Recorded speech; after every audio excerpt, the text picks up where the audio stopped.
Assalamualaikum warahmatullahi wabarakatuh. Salam dan bahagia. Perkenalkan, saya Retno Safitri, calon guru penggerak Angkatan 4 Kabupaten Ponorogo. Berkaitan dengan materi dalam pendidikan guru penggerak, yaitu pembelajaran berdiferensiasi dan pembelajaran sosial emosional, maka perkenalkan kami pada kesempatan ini ingin membagi cerita dan pengalaman bagaimana penerapan pembelajaran tersebut di kelas 9A SMP Negeri 3 Ponorogo. Simak video berikut ini.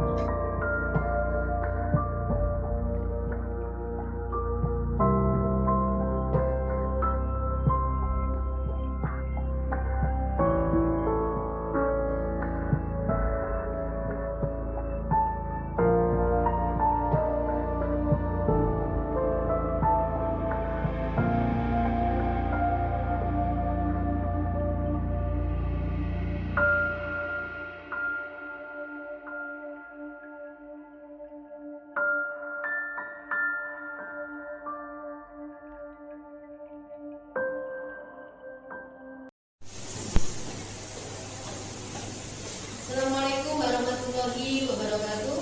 Waalaikumsalam warahmatullahi wabarakatuh. Untuk memulai pelajaran, marilah kita berdoa secara bersama-sama. Seperti biasa, saya silakan ketua kelas untuk memimpin doanya. Siapa berdoa?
Untuk sebelum kita mulai pembelajarannya, saya ingin mengabsen kalian terlebih dahulu.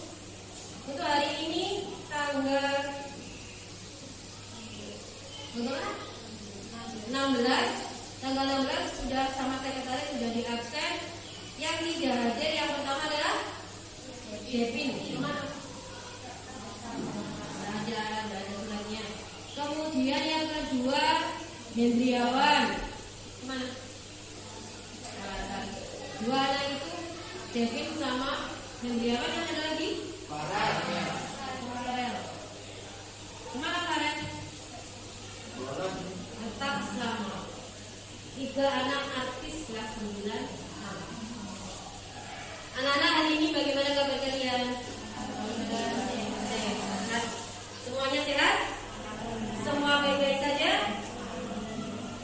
Tetapi saya melihat Elwando, kayaknya hari ini kamu tidak semangat belajarnya. Boleh kadang-kadang semangat, tapi ngantuk. Kikis, biasa nih kikis. Boten piye? Semangat? Semua semangat? Semangat. Oke. Semua semangat. Bagi yang kelihatannya ngantuk,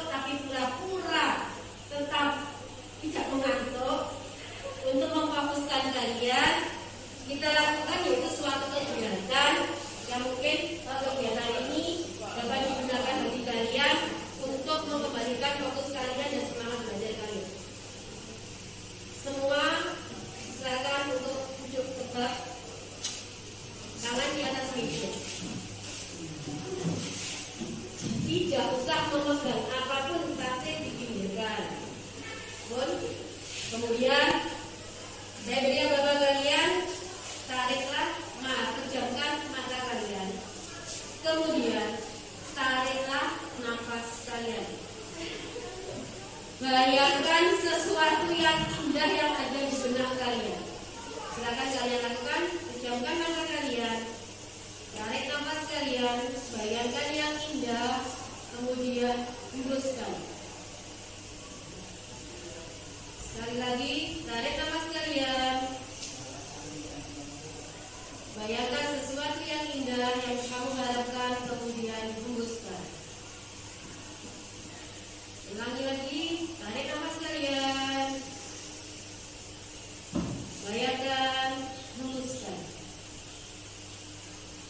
Sekali lagi, tarik nafas kalian,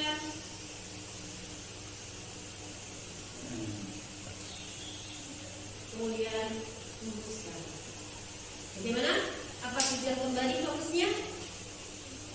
Bagaimana perasaan kalian setelah kegiatan tersebut? Kalian semakin fokus, semakin semangat belajar? Bedanya, pembelajaran kita hari ini materinya masih sama, yaitu mengenai bioteknologi. Tetapi sebelumnya saya ingatkan terlebih dahulu.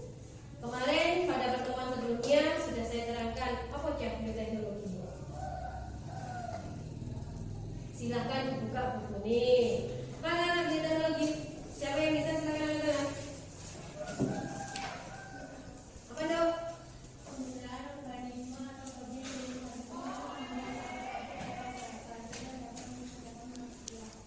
Penggunaan suatu organisme atau non-organisme yang digunakan untuk memperbaiki kualitas produksi manusia.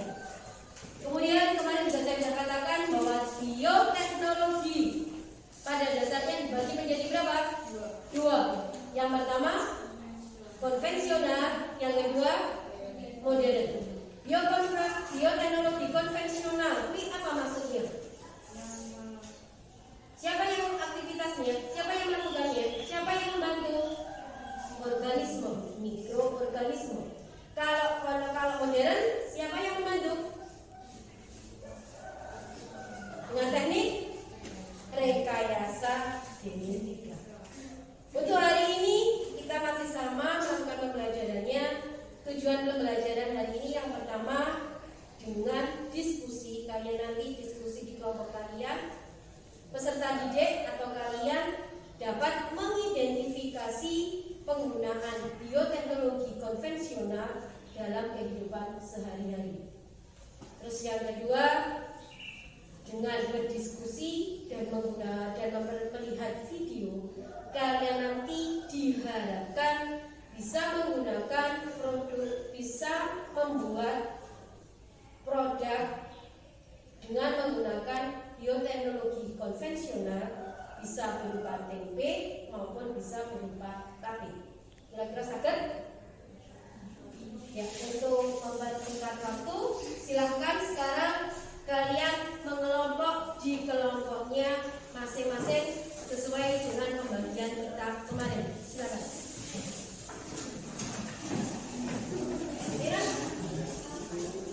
Progres dengan yang kelompok itu ya maksudnya pergunakan loh. Ya terus ya kita langsung saja ke kelompok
memberikan hasil presentasinya. Sekarang ini mungkin ada tanggapan dari kelompok yang lain. Ada tanggapan dari kelompok lain? Pihak kelompok 3. Hasil diskusi kelompok 1 sudah bagus dan mudah untuk dipelajari. Kelompok 3 mengatakan bahwa hasil diskusi dari kelompok 1 sudah bagus sehingga kelompok 3 lebih mudah untuk mempelajari. Semua setuju?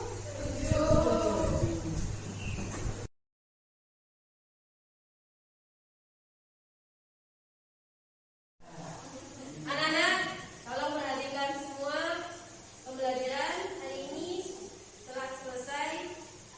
Sebelum kita tutup, saya ingin menanyakan refleksi dari pembelajaran kali ini. Dalam pembelajaran kali ini pasti ada hal menarik yang kalian terima atau yang kalian pelajari pada hari ini. Ungkapkan, silakan dari salah satu dari kalian, ungkapkan hal apa yang menarik dalam pembelajaran kita hari ini. Kelompok 1, kelompok 2, apa dong?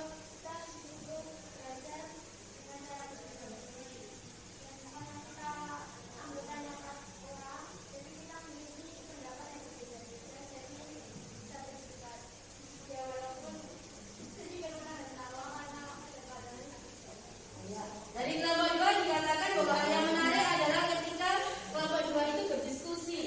Karena anaknya 4, jadi macam-macam jawabannya, mereka harus menyatukan jawabannya, betul? Terus pertanyaan yang kedua, dalam pembelajaran itu pasti ada tantangan.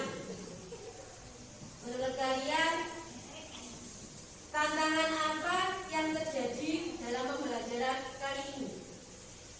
Ya, ada lagi?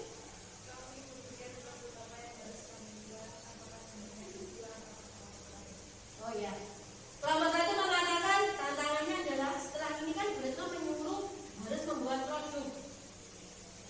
Terus dia kelompok 1 masih bingung, produk yang harus dihasilkan apa? Apakah video ataukah poster? Betul enggak? Ya, itu merupakan suatu tantangan dalam suatu pembelajaran. Untuk hari ini saya rasa sudah cukup pembelajarannya. Saya tunggu hasil produk kalian, bisa berupa poster, bisa berupa video. Terima kasih atas pembelajaran kita hari ini. Tetap semangat untuk kita semua.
Perasaan saya pada saat merencanakan pembelajaran berdiferensiasi dan pembelajaran sosial emosional adalah, yang pertama, yang ada pada pikiran saya masih bingung bagaimana melaksanakan langkah-langkah pembelajaran berdiferensiasi dan pembelajaran sosial emosional secara sistematis.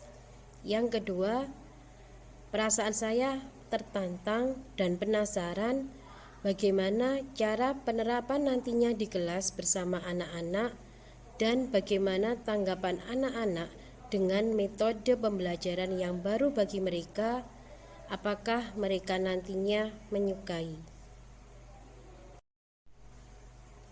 Perasaan saya setelah melaksanakan pembelajaran tersebut di kelas, saya merasa senang melihat respon anak-anak dalam menerima pembelajaran. Mereka terlihat enjoy, nyaman, dan merasa tidak terbebani. Mereka dapat melakukan pembelajaran sesuai dengan pemetaan kebutuhan mereka tanpa ada paksaan. Pembelajaran yang saya dapatkan setelah melewati proses mulai dari perencanaan, pelaksanaan, dan evaluasi pembelajaran yang berpihak pada murid, maka ditemukan beberapa kesulitan dalam memilih dan memposisikan langkah-langkah kegiatan berdiferensiasi dan penggunaan keterampilan sosial emosional yang tepat pada rencana pelaksanaan pembelajaran. Selain itu juga pertimbangan waktu efektif dalam pembelajaran kegiatan harus diperhatikan.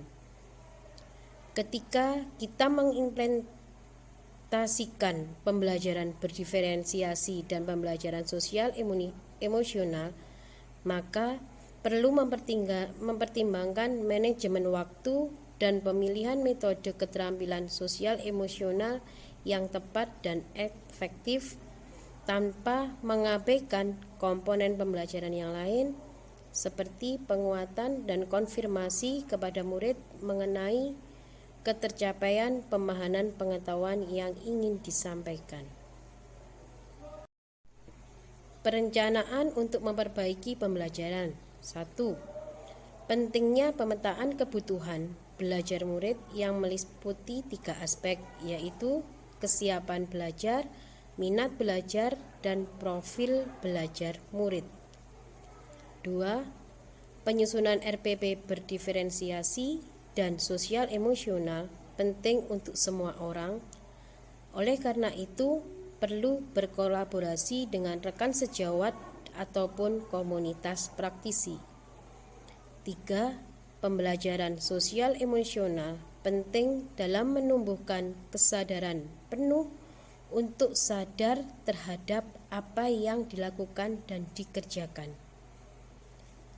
Prinsip evaluasi pembelajaran terhadap murid berorientasi diri murid itu sendiri, yaitu sebelum pembelajaran dan sesudah pembelajaran. Dan yang terakhir, komitmen dan konsisten untuk terus menerapkan pembelajaran berdiferensiasi dan pembelajaran sosial emosional.